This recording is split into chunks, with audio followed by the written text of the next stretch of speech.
For a long, long time, the United States has been central to the geopolitics of West Asia or the Middle East. And in that period, the last 7 decades or so, the region has actually very rarely experienced sustained peace and stability. And the outbreak of, the terrible war that is happening at the moment in Gaza is a symptom of a political economy and a geopolitical setup that seems to promote instability rather than stability. The United States spends close to $900 billion a year on defence. Over the course of the last 20 years or so, it has spent over $16 trillion. It far outstrips the next 9 or 10 countries insofar as the amount of money that's been committed to the defence industries.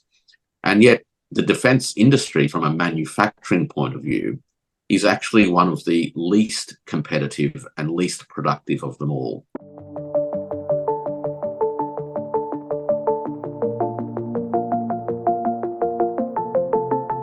Hello, everyone. Welcome back. Today, I'm joined by Professor Warwick Powell. He teaches at Queensland University of Technology in Australia and focuses on China, digital technologies, and global political economy and governance.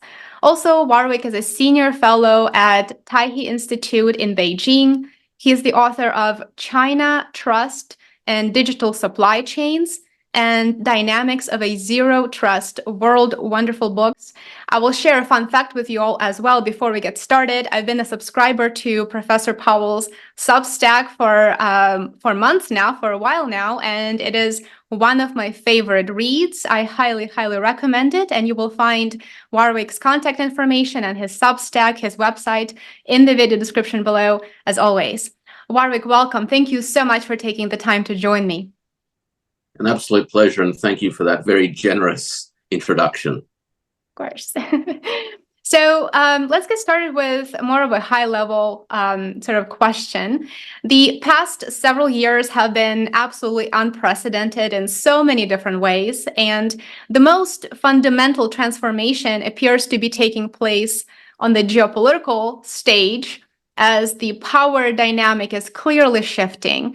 The new political and economic landscape now has 3, not 1, centers of power. We now have the United States, China, and Russia. And what's really notable is that in recent years, China managed to completely solidify its role as a major economic power. And now the United States is sort of in a position where it's trying to influence Beijing, claiming that it's producing too much, which makes it impossible to compete with on the global markets due to lower production costs. So to start us off, how has China managed to transform its industrial base, its economy, to become a major economic power in the world?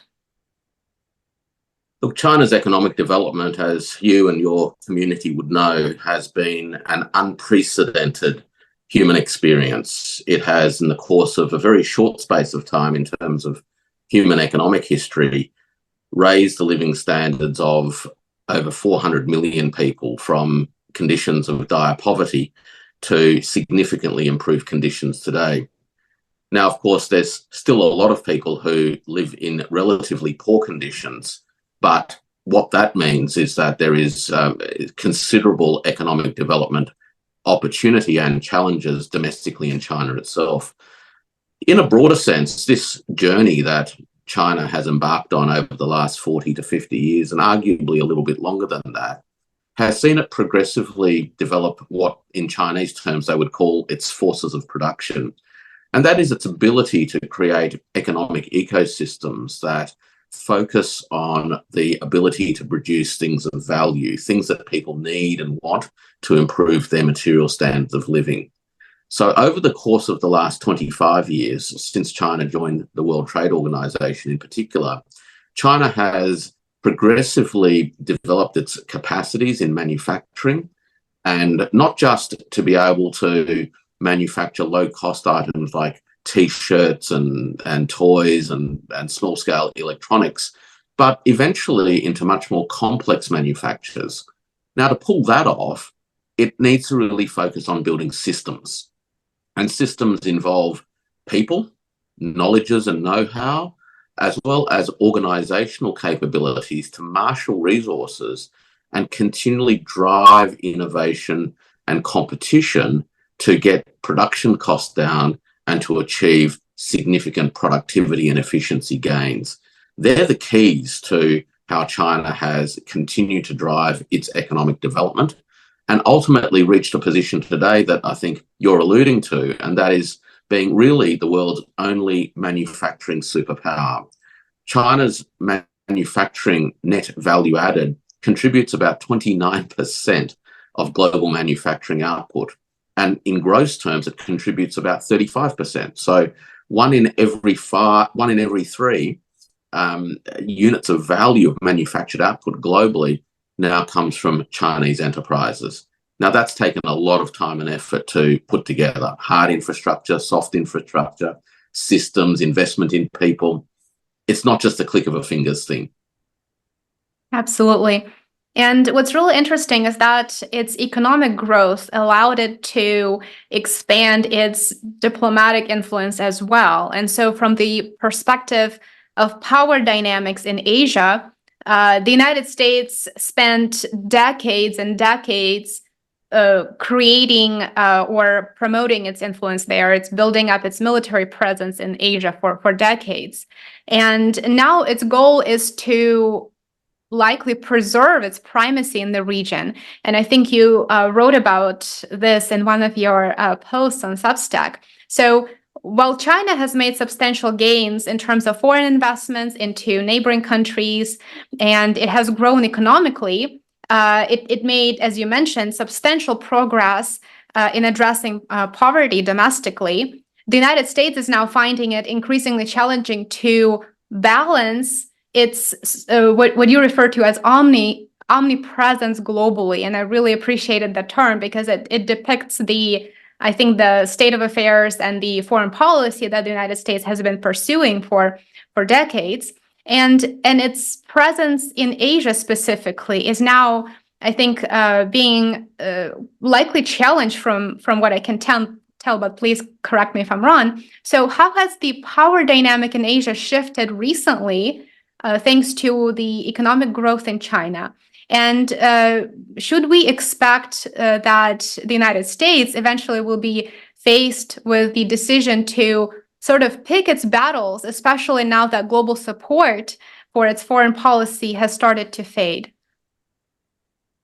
In terms of the situation in Asia to start with, we've seen over the course, again, over the last, say, 40 to 50 years, some important developments and transformations. So firstly, we saw the development of what was known as the Asian Tigers during the course of the late 1980s and into the 1990s. Japan, Korea, Singapore. And that development, I guess, laid the first stepping stone, if you will, for Pan-Asian economic development. We then had the Asian financial crisis in the late 1990s, which disrupted the economic development foundations, if you will, of the region, particularly in terms of the regional economy's exposure to liquidity problems, particularly arising from exposure to the United States dollar.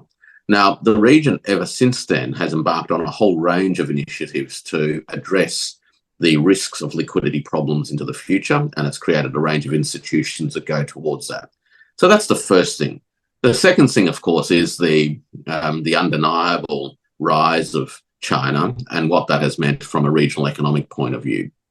The most significant thing that it has meant is that China's trading relationships with the countries of Asia, more broadly speaking, not just in terms of the Asian Tigers, but also in terms of the developing world in Asia, represented, if you will, by the member states of ASEAN, has grown considerably over the last 20 years.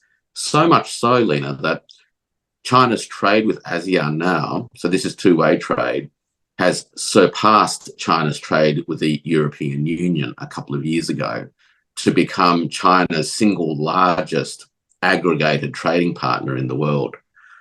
The other part of the transformations in Asia goes to the development of interconnectivity.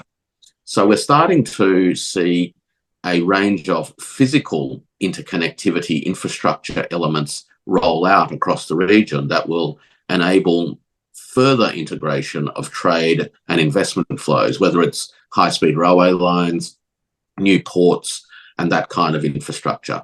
And the last piece of the jigsaw puzzle, if you will, in the region, and these two things will begin to, I guess, come together a lot more, is the institutionalization of a whole of region free trade agreement through the Regional Comprehensive Economic Partnership, which was, contrary to what some mainstream commentators would suggest, was actually the brainchild of ASEAN and was driven by the ASEAN countries rather than it being the brainchild of China.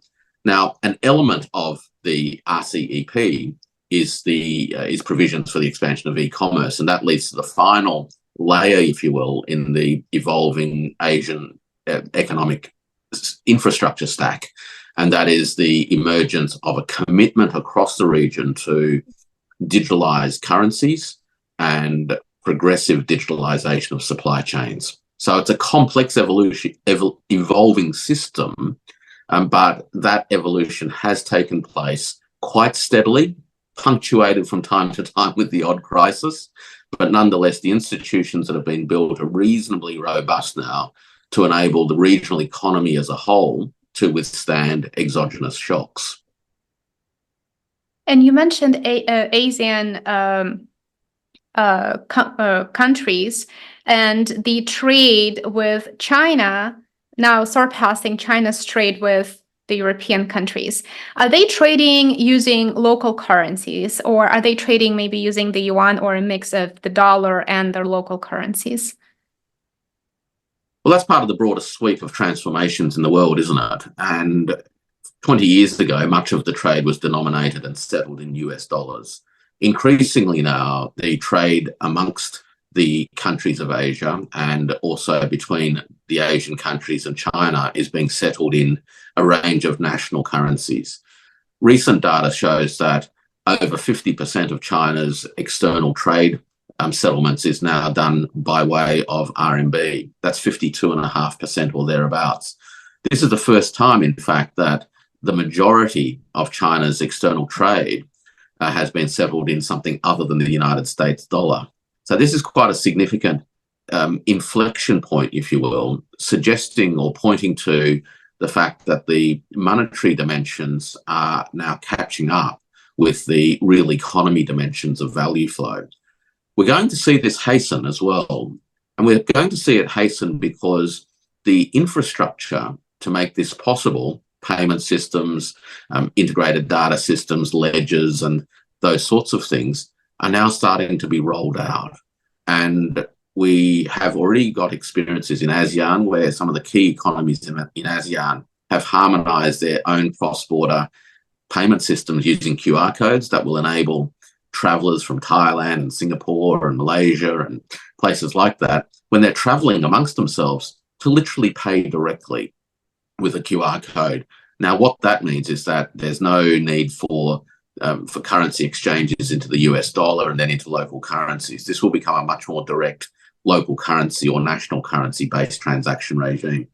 The other interesting piece of infrastructure that has been tested over the last few years is a project that has been domiciled largely in Hong Kong called mBridge. Now, mBridge is a blockchain-based cross-border payments platform that has been developed and trialled by the Hong Kong Monetary Authority, the People's Bank of China, the Central Bank of Thailand, and the Central Bank of the UAE, together with participation from the Bank of International Settlements, to develop and trial a distributed ledger-based platform that enables national currency-based cross-border transactions. Now, that project has actually landed. It hasn't commercialized, so to speak, because it has been in significant trial and development mode, but the pieces of the jigsaw puzzle, if you will, are well and truly in place. A very interesting event happened this week, which I would love to get your thoughts on. It's the China Arab States Cooperation Forum that took place in Beijing. Interesting announcements were made and interesting sort of points of future cooperation were discussed. And what stood out to me was that in addition to foreign ministers and other really high-ranking officials that were in attendance, the King of Bahrain, the presidents of Tunisia, Egypt, the UAE, and the Secretary General of the Arab League were there as well. China made several important points that it would like to step up cooperation between China and effectively the entire Muslim world. So what are the main takeaways from this forum that I would say appears to be a true stepping stone? And does it mean that Arab states that were in attendance are shifting away from their alignment with their Western partners? Yeah, it has been a very important meeting in Beijing with the Arab states and Chinese counterparts. And it signals, I think, two broad things. One is a deepening of the economic interrelationships between China and the Arab Gulf regional economies. You might have noticed in President Xi Jinping's speech that opened the forum, he talked about a lot of things. But one of the things, and it usually doesn't get reported very much, was a reference to deepening financial collaboration. And this is an extension of remarks that were made when Xi Jinping visited Saudi Arabia a couple of years ago, which opened up the pathway for greater use of national currencies to settle transactions on oil, basically, and to promote the use of the Shanghai Oil and Gas Exchange as the marketplace for the global trading of oil. So we're starting to, I think, see the building up of a head of steam around a range of financial architecture-based initiatives. There have, in the past 6 months or so, also been a range of MOUs entered into by the Saudi Central Bank and the UAE Central Bank, together with their respective stock markets, with counterparties in Shenzhen and Shanghai, to also deepen the institutional and policy alignments so that capital can flow easier in both directions and financial products can be developed in both markets that are accessible and can be invested in by parties in both of these regions as well. So that's the first thing. The second thing is that I think that there is something of a change in ethos or style. And I don't mean that in a shallow sense, but actually in quite a substantial sense. For a long, long time, the United States has been central to the geopolitics of West Asia or the Middle East. And in that period, the last 7 decades or so, the region has actually very rarely experienced sustained peace and stability.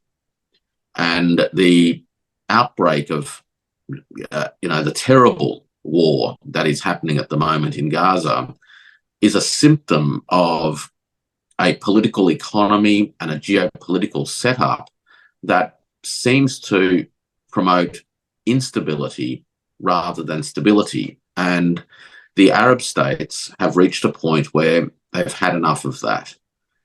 Back in January, the Chinese Foreign Minister Wang Yi proposed the idea of an international peace conference to address the situation in Palestine and to facilitate the resolution of the problem once and for all. Now, he suggested an international peace conference because without the authority and the gravitas of multiple stakeholders, you're never going to get a solution that will work. The Arab League actually agreed to that kind of an approach about 2 weeks ago, collectively.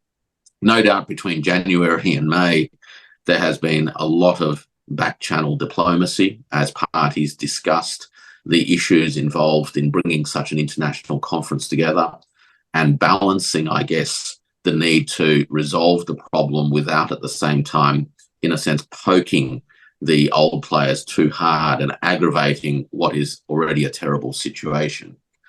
Now, out of the Arab League meeting that agreed on the international peace conference, the King of Bahrain, as you mentioned, actually has embarked on a mission, if you will, firstly through Moscow, where last week he met with President Putin, no doubt to discuss in part this question of an international peace conference, and eventually headed to Beijing to join with other heads of states and leading industry and government representatives to continue these discussions.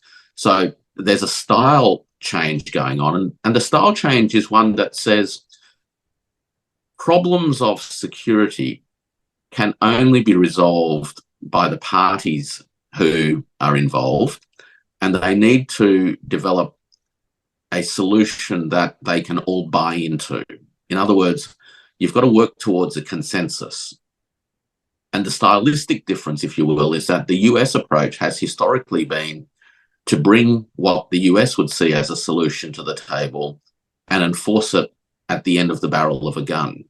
So there's a very different way of approaching international problems that we're starting to see emerge, in part facilitated by China.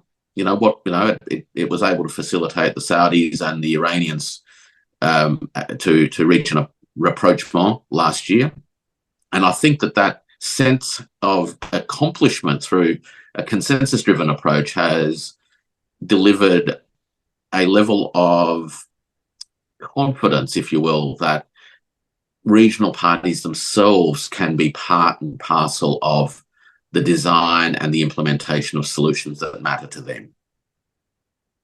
Absolutely. And I think that speaks to the ability of regional actors sort of balance power among themselves versus having an overseas power come in and dictate what's best for it, but not for those who are who have been in the state of perpetual wars for so long, and they're certainly looking for peaceful solutions and for something that would be aligned with their interests. Yeah, absolutely. And I think that this is an important transformation.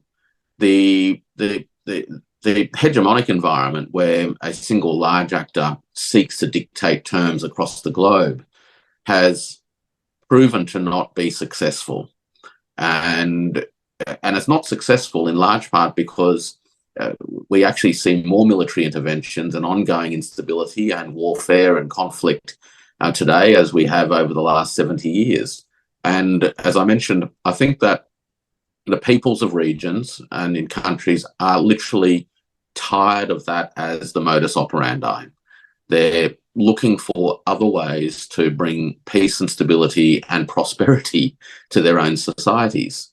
And they're willing now to embark on strategies, if you will, that are very different from those that have dominated the world for the last 7 decades, or even longer, in fact, and to contribute to the construction of a future that they are actually a part of. As China build up its industrial capacity using effective energy security policies, at the same time, we see European countries go into recession and really struggle financially. If we take Germany, for example, Germany was once the industrial powerhouse of Europe. It was the largest economy, and now Germany is deindustrializing, and without a strong German economy, the European Union is bound to have it's bound to be in a really tough position. So, of course, the EU doesn't admit it, but in contrast to China's industrial rise,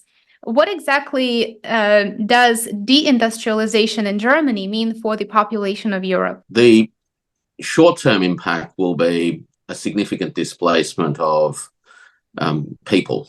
So the flow-on impacts on labour markets and incomes across communities will be the first experience.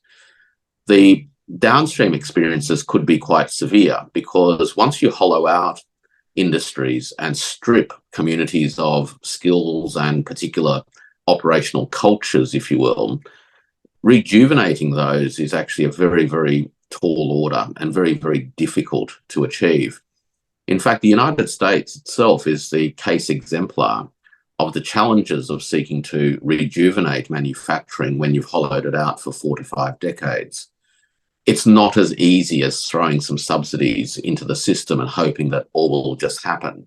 And we see that in the case of Boeing, for example, that has, over the course of the last 20 years or so, deindustrialized and financialized, where it has become actually a financial engineering business as opposed to an aeronauticals engineering business. It doesn't make planes, it outsources the manufacture and assembly of planes. And once it starts to do that, it loses an ability to cultivate a culture and an ability to sustain the skill sets that are necessary in a very complex environment, namely modern, high-tech driven manufacturing. We also see that in the problems that the United States is having in getting EVs, PVs, and semiconductor factories up and running again. They're throwing a lot of money into these endeavours, but there have been numerous delays in getting these new facilities up and running in Arizona and other places. And some of the reasons are lack of skilled labour, rising costs in terms of building factories anyway, and the total absence of the right kind of work culture that is necessary to make these high precision, high tech industries work. So the European risk, if you will, is that the hollowing out will have not just a short-term impact, but it will have very long-term implications in terms of its overall skills base and knowledge base. The other point that you've raised, which I think's a very important one, is this issue of the role of energy in economic development and social stability. I often like to say that functional societies basically depend on two things: food for people and fuel for machines. And if you can't do one, you have to be able to do the other well. And your real problems come when you can't do either of them well. Now, what's happening in the European environment is that it is now struggling to address both the energy component of that equation and increasingly the food component. And it's struggling on the food front largely because of problems in energy. So the fertilizer costs, for instance, in the European Union has gone up significantly as a result of the rising energy costs. It's having to import much more expensive fertilizers. Its fertilizer facilities and manufacturing has shut down. Ironically, the European Union is importing more fertilizers from Russia now than it did before. To deal with this issue of food and energy security. So that's the first thing. The second thing is that I think we're at a point in economic development or human history where we are entering into a very important transitional phase where the cost structure of energy is changing at a fundamental level. When historically human societies have extracted resources and converted those resources to energy, whether by burning coal or burning gas, the costs of extraction have contributed to the overall cost of delivering that energy at the end. We're moving into an environment now where that raw material is, for all intents and purposes, free, namely the resources of the sun, the resources of tidal waves, and the resources of wind. And the capital costs of capturing the energy from those natural elements and eventually storing that energy for future use has been dropping considerably over the last 15 to 20 years. And we've reached a point where the marginal cost of energy from renewable energy systems is not only competitive with the marginal cost of energy from traditional energy systems, but is actually way cheaper. Now, why is that important? Well, it's important because as we digitalize, we're going to enter into a period where data centers will be critical to driving productivity and other economic activities, and they are energy intensive. So this is a big transition. Now, developing countries have been denied an opportunity for economic development largely because they couldn't access cheap energy. Now they can. This is transformational. The US and Europe runs the risk of locking themselves into an energy model that structurally is actually much higher cost than the alternative. And that's a problem for the traditional transatlantic economies. That would make it very difficult for American and Western in general companies to compete. In terms of the ongoing competition and the trade war between the United States and China that has been escalating in recent months, with, of course, President Biden imposing very heavy tariffs on goods manufactured in China, anywhere from 25% to 100%, I believe. I spoke to Professor Richard Wolff a couple of weeks ago, and when I asked him this question, he said, look, these tariffs are actually backfiring and they're hurting the people here in the United States. What kind of an impact does the trade war and these recent tariffs actually have on consumers and on businesses in China? The impact of tariffs will typically, if they're high enough, obviously create barriers to consumers buying the products in one particular market. But what that will do, because the price of these products doesn't necessarily change in terms of their production cost. So if the US market is not a market for these outputs will find other markets. And these other markets will be in the developing world. So, for example, take EVs. Where has been the growth in EVs? Of course, the European Union market has been one of those markets, but it's actually in the growing markets of Asia to start with. Now, that's going to be followed by the growing markets in Africa and also in South America. The dramatic cost competitiveness of Chinese EVs today means that they are affordable for a much larger group of people across the world than the previous generation of motor cars. This is transformational. And these new markets are opening up in ways that the traditional auto manufacturers couldn't imagine.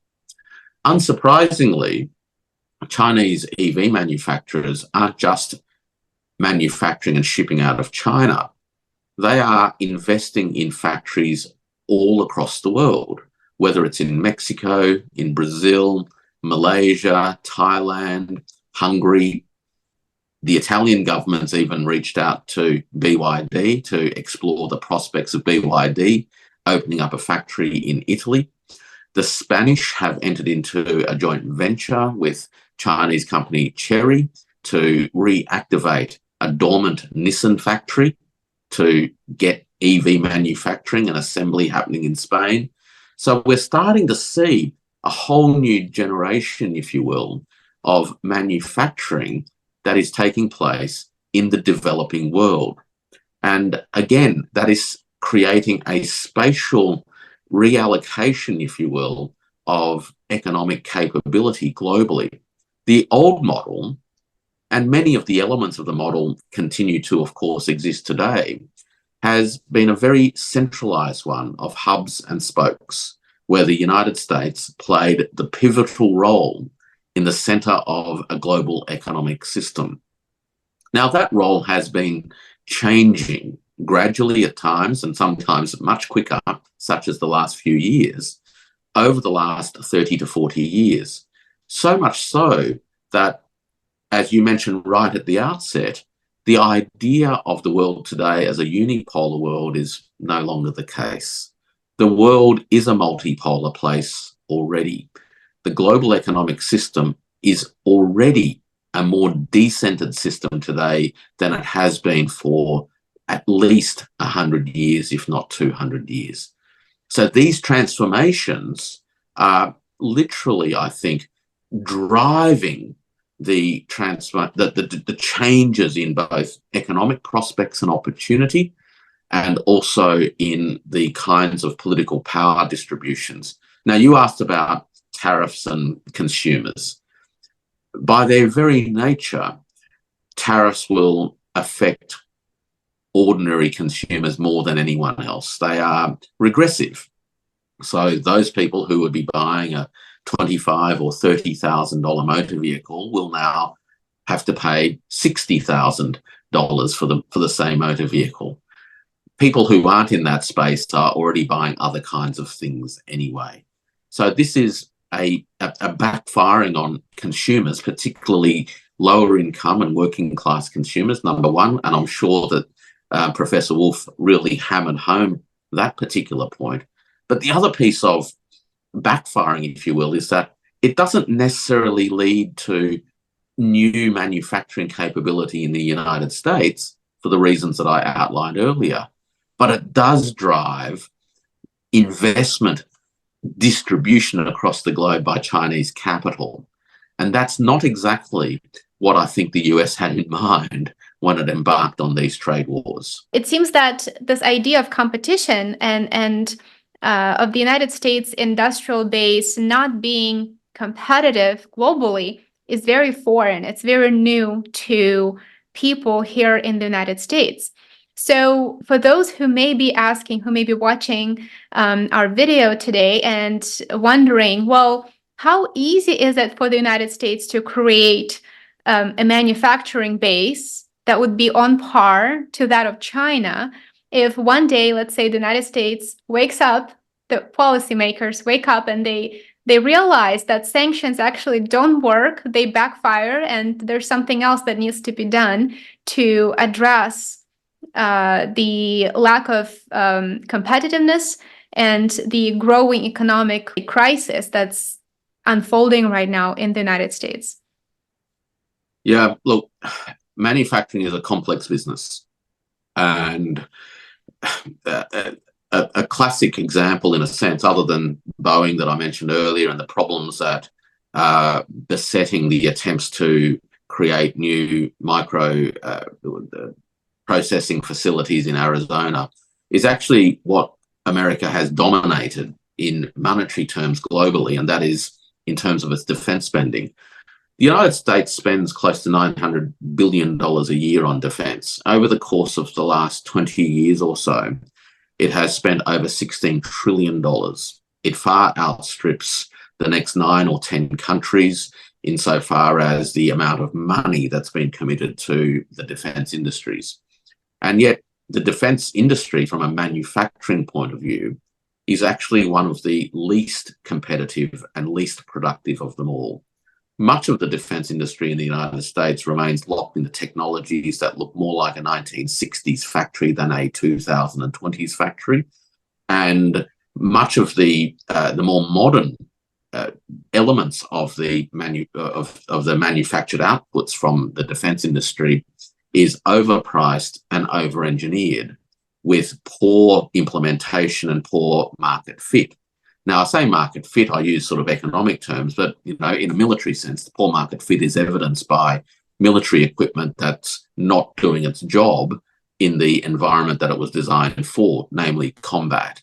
And from the point of view of the US defense industry, the experiences in Ukraine at the moment, together with some of the experiences in the Middle East, in particularly the Red Sea, is showing that the investments that it has made in the defense industry aren't delivering a product market fit that is actually meaningful.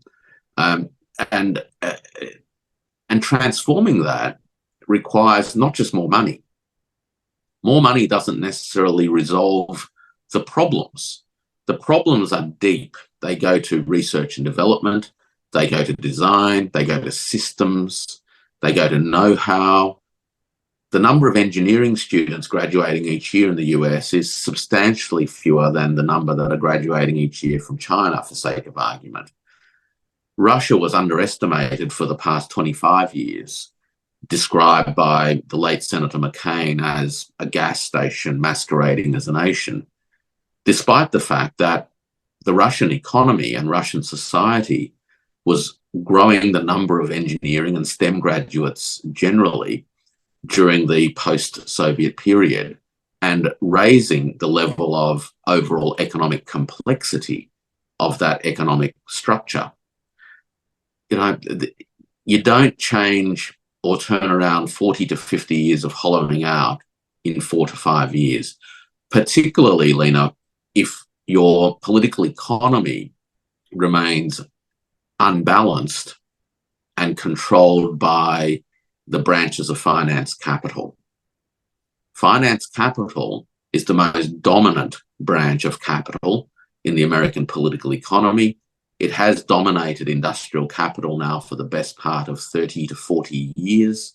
And until that changes, you're unlikely to see a dramatic turnaround in American manufacturing capability. And I think the latest International Monetary Fund forecast reflects exactly what you just said. The IMF expects the economy of China to outpace European economies and certainly the United States economy. The Chinese economy is expected to grow at a rate of 5%, while the United States actually doesn't even look that great. It's half that amount. It's 2.7% expected growth rate for the reasons that you just precisely laid out just now. And the Eurozone is even worse than that. The growth rate is 0.8%. So it certainly reflects those points that you just mentioned. And I think the recent forecast puts things in a very, very good perspective for everyone who may not be well aware of what to expect going forward here in the United States in terms of economic development and how that differs from the development of other nations that are already progressing and that have invested heavily in their industrial bases, in developing specialists and professionals who can handle the R&D process, as well as so many other key processes that are the basis for growing your economy and growing as a society in the future. Yeah, absolutely, Lena. Look, I think one of the things about the Chinese experience, and it comes out of over a century of very difficult circumstances, is a commitment to improving the quality of life of people through a holistic approach to what that actually means. And from a Chinese point of view, that's really about addressing the issues of what the Chinese would call a moderately prosperous society looks like, and more broadly, what a civilized society looks like. And raw economic growth numbers by themselves is only a part of the story, and sometimes can distort our view as to how well things may even be going. And the example that I often raise for people as a point of contrast and to provoke people to think about these differences in approaches goes to the role of healthcare in the respective economies and societies. In the US, the health industry, expenditure on the healthcare sector, now makes up about 18% of GDP. Now, that's almost twice the global average, incidentally. Now, at face value, that contributes obviously quite a lot to GDP, but we're forced to ask the question, is it delivering the results that a healthcare system should be delivering in terms of its real purpose in life, so to speak? And its real purpose is, I would suggest, to improve the overall health of a society with a couple of important measures, very simple measures, but important ones. One is life expectancy, and the other one is infant mortality. If infant mortality is rising and life expectancy is falling, then your healthcare system is failing in its fundamental purpose. And on both of those key data points, the US health system is not fulfilling its purpose. And yet it is one of the most significant claims on the society's overall resources. By way of contrast, China and a range of other developing countries have focused on the real outcomes that they want to achieve through their health system investments, and that is to raise longevity and to reduce infant mortality. And they've been doing that with success. Now, that goes to, achieving, the ambitions of a moderately prosperous society, and one in which a society could describe itself as having achieved reasonable levels of civilized existence for its people. Education is another one. We get away from the industrial stuff, manufacturing and factories and fancy robots in Chinese car plants, which are churning out a new motor vehicle every 76 seconds. And you look at things like literacy rates and comprehension of fundamental mathematics and where that's happening. And in China, the level of mathematical competence for someone at, say, the age of 15 is significantly higher today than is the case for someone in the United States of a comparable age. Same with literacy rates. Now, these are important investments in the people of a society without whom you actually don't have a society.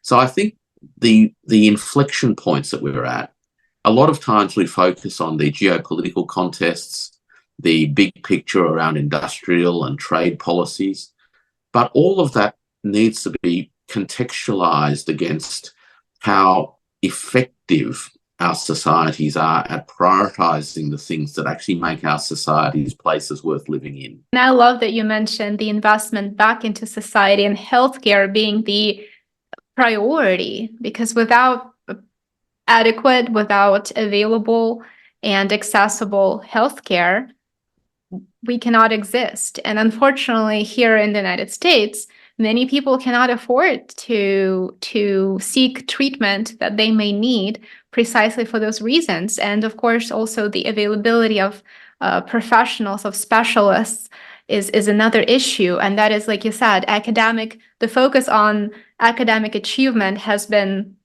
lacking. And it's likely going to show moving forward more and more and become more of an issue as we see literacy and as we see the level of those seeking to improve their education decline, or the number of them is growing smaller and smaller. I know that one of your areas of expertise are blockchain technologies, and if we may, for just a little bit, I know we're running out of time here, but I would love to get your feedback on the upcoming BRICS summit, specifically with regards to the BRICS financial system. So my understanding is that the BRICS bloc is using the systems that have already been developed and in some shape or form functioning in Russia and in China, and they use that as a starting point to develop their own financial blockchain system. How likely is it that the new alternative financial system will be developed this year or will be announced during the upcoming annual summit in October in Russia? And if it is announced, then what should be our general expectation of the system?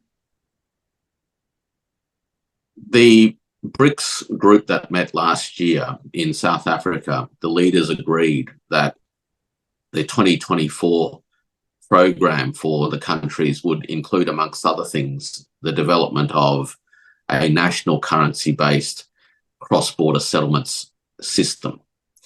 Now, it's important to emphasize that the ambition, as articulated by the leaders, revolves around increasing the use of national currencies in cross-border transactions, as opposed to the creation of a new currency. Now, there's a lot of commentary that exists, and sometimes it's driven by hope and desire, if you will, to launch something new in the face of the dominance of the United States dollar. But I think what we're actually witnessing is much more about system change as opposed to replacing a like for like. And the system change that needs to take place is about how national currencies can be used to settle trades that takes place in a system where the exchange of equivalents can be managed and done so where the transaction costs are relatively low. So when you're exchanging things between countries and then needing to settle those through the operations of central banks in particular, the question of equivalence in value is always your pivotal issue. Your second issue goes to liquidity and how you make sure that countries have the access to the settlement regime and the liquidity needed for that is your second issue. So they're your two main things. Now, a distributed ledger system enables, firstly, the management of a regime of accounts, a series of balance sheets, basically, that are transparent to each of the participants, and that reduces operating costs. So this is about data integrity, and it's about reducing costs. Traditionally, two sides of a transaction maintain their own ledger, right? So the double entry is adjusted on one side, and then it's adjusted on the other, and typically it's adjusted through a third party. So the third party, as your settling party, also has accounts for both. So you've actually ended up with 4 accounts that are being adjusted. A distributed ledger actually gets rid of some of that, streamlines the process of settling accounts. So it's an accounting efficiency, first and foremost. The second thing that I think we're likely to see is some agreements around the mechanisms by which the relativities between different national currencies are established and how adjustments between those relativities will be made. Now, there's many ways in which that can be done, and I wish I had a crystal ball, but I don't. And I don't know exactly how the BRICS countries will seek to create adjustment mechanisms for the relationships between all of these different national currencies. The other thing that I think we're going to see, though, is not just a technical mechanism by which trade can be settled with national currencies, but the ongoing expansion of national currency-based capital mechanisms or capital circuits.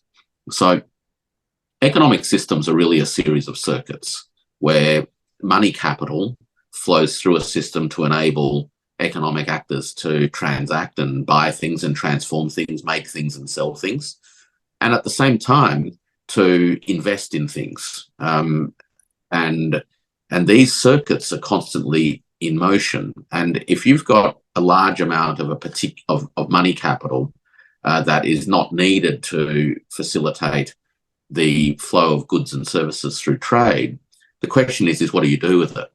And what you can do with it is committed to the development of fixed capital infrastructure and to create the mechanisms by which nations can finance their economic development with national currencies. So I think we're going to see a lot more of that. And the new development bank, which is the BRICS Bank, is pivotal to that from an institutional point of view. The idea that nations need to borrow in foreign currencies, particularly the US dollar, to finance their own economic development, leaves these nations exposed to significant policy risks and also political risks. The policy risks is changes in American monetary policy and how that affects the ability of the borrowing country to settle its debts in US dollars. The political risk, of course, as we've seen in the recent past, is the ability for the United States to sanction countries and to freeze their monetary assets. Now, that's no good for anybody because it doesn't give you the confidence that you need to make commitments to long-term infrastructure development. So national currencies are inevitably going to play a much greater role. So I think BRICS is going to need to address both of those things. I think the meeting in Kazan later this year will, I think, outline a payment system that will make national currency-based cross-border transactions cheaper, quicker, more dependable. And the BRICS Bank itself will continue to be boosted in its role as part of the capital development aspects of a new global financial architecture. The BRICS Bank is a really good vehicle to invest into the infrastructure of developing countries and really focus on those things that are very much needed, such as education, such as medical facilities, and everything that comes with healthcare needs. And that seems to be a really, really good way to promote local currencies as well as to allow BRICS members, as well as those countries that are seeking membership in the bloc, to develop their infrastructure and also promote those very important programs such as education and healthcare, and making sure that they have the infrastructure that they need to develop trade, for example. And that's one of the things that I love about the new development, is that now they don't have to borrow using the US dollar, being at risk in terms of monetary policy, in terms of politics, and even foreign exchange rate that makes it so much more expensive for them to borrow using the dollar. Yeah, look, the ability to invest in core infrastructure is pivotal to the economic and social development of the global majority. And one of those areas is actually in energy. Now, historically, these countries have had to purchase, those who don't have a lot of energy resources of their own, have inevitably been forced to purchase oil in particular, or refined petroleum-based products, using US dollars. So it's always had to have US dollars to finance its imports of energy. Now, one of the big changes that's happening is the development of renewable energy systems. And in some respects, you could say that for every unit of energy that's created through a renewable energy system is a United States dollar that's no longer needed by the developing countries for its energy needs. Now, renewable energy also delivers the ability for developing countries not only to have a much cheaper source of energy, as I mentioned earlier, but it also enables them to develop a real sense of energy autonomy or energy sovereignty, because the infrastructure is located within their countries.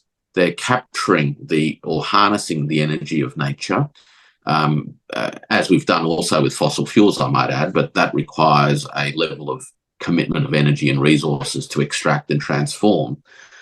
But you're no longer as dependent upon third parties for your energy resources once you've got this infrastructure in place.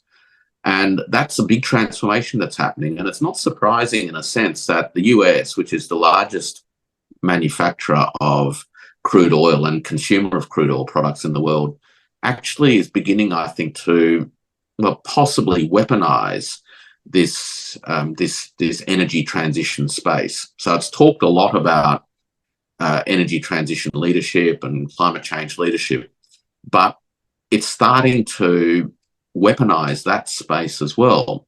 Now, whatever your views are on this question of climate change, the other dimension of the energy transition is actually energy sovereignty.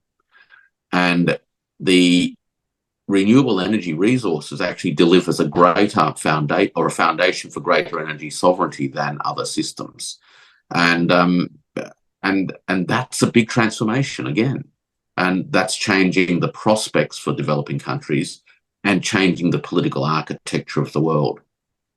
So the investments that are being made in these arenas they are genuinely interlinked, and they are also transformational. Energy sovereignty is definitely a key vital interest to any country. So just to connect the dots, when the United States wants to say, well, China has overcapacity, as they refer to it. It produces too many necessary parts and equipment that the entire world will need to use to transition to green energy. So this is one of the reasons why the United States seeks to change that, or attempted to change that unsuccessfully, because it doesn't want to depend on products that are key to the transition to the renewable energy sources. And it certainly doesn't want China to take the lead, which it already has undeniably in that industry. Yeah, look, one of the, I guess, pivot points in all of this is that there is a Chinese economic model, if you will, which is all about pricing people in, right? By driving costs down through increased productivity, through automation, digitalization, AI, and also intensive competition in your input factor markets and your final goods markets, you're getting prices that are starting to converge to marginal cost. Now, that economic model basically means that users of these products are being priced in, or more users are being priced in. The United States economic model has traditionally been about pricing out. So they do that by creating institutions that support what is in effect an artificially constructed notion of scarcity. And that maintains high margins and yields for investors and owners of finance capital. So this comes back to the dominance of finance capital over industrial capital, and adversely affects the downstream users of these systems by maintaining prices that are far higher than they should be. And this transformation from a price them out model to a price people in model is the other part of what's going on at a global geopolitical level. And that's transformational again. So you start to see all of these layers of change that are kind of crystallizing in 2024, but have actually been slowly unfolding for at least 20 years. And they're reaching a crescendo, if you will, where the powers that be have suddenly realized that the world around them has actually changed, and that the world that they thought that they dominated is no longer there. And they're seeking very hard now to either hold on to what they've got, or through violent means mainly, to reclaim what they've lost. You put it so well. It summarizes exactly what we're experiencing right now, and exactly the events that are unfolding when this violent solutions, or not really solutions, but escalation seems to be the only solution to the problems that could be solved easily. Maybe not easily, but some of them easily, but others are very complex. But the problems that could be solved diplomatically and via peaceful methods, rather than defaulting to waging wars and extending conflicts that cost thousands and thousands of lives. Yeah, look, Lena, the precondition for that is for the hegemon that has experienced a position of largely unilateral dominance for the past 30 years, and arguably a long culture of exceptionalist entitlement, to come to terms with a changing world and to get through this episode of grief and anxiety that has been provoked through these changes. Now, when people go through grief, and I think in some ways the experiences that we are witnessing today, particularly from the US policy elite, and to some extent the European policy elite, is one of grief, and they're grieving the loss of the unipolar moment. They're coming down from the sugar high of unipolarity, and they're responding to that firstly through anger and denial. That's the first two reactions. And progressively, some will begin to negotiate with the new reality. Now, that will take time. Some will negotiate quicker and earlier, and others will take much longer. And we see that, for instance, in Europe, where Hungary and Czechoslovakia, or the Czech Republic, I should say, are acknowledging that the world is no longer what it once was, and are adjusting to the new circumstances to take advantage of that in the best way that they can. Serbia's done the same. And hopefully the powers that be, if you will, the political elite, will, in one shape or another, get through this phase of grief with as little anger and as little violence as possible, and come to a new accommodation with the reality as it is. Now, if they can do that, as you say, the prospects of solving big problems that require harnessing lots of effort improves. We can tackle problems that aren't geographically confined to countries, but which impose themselves regardless of where we are. We can tackle things like health and disease and climate and those sorts of challenges through coordinated global endeavours. Now, that wouldn't be a bad outcome for the world, but it's going to take time, and hopefully this phase of anxiety-driven grief and reaction won't be too long and won't be too violent. We can only hope and certainly wait for some reason, for the voice of reason to finally be heard and for things to start improving. Could I just say one thing, Lena? I think one of the challenges is when you see the world through dualist lenses, this idea of good versus evil, win-lose, zero-sum, then it's actually quite hard to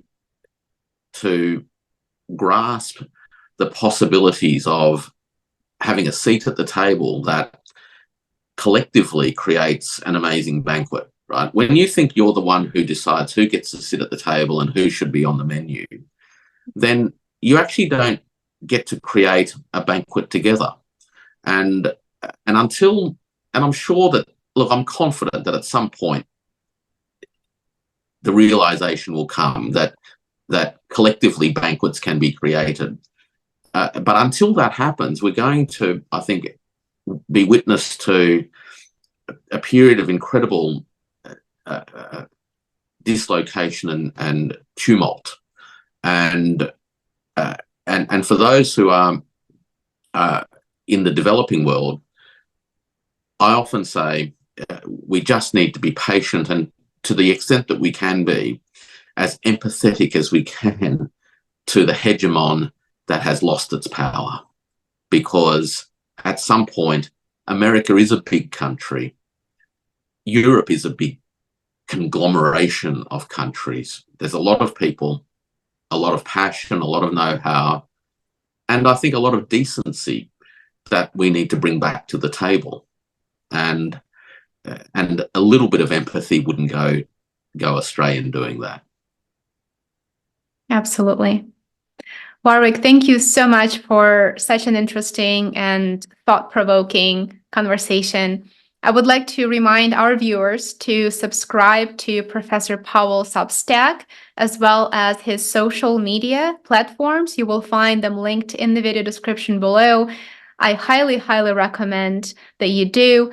Please give him a follow. Warwick, I have so many more topics and questions that I would love to discuss with you, as I'm sure our viewers do as well. I hope that you come back soon to continue the conversation.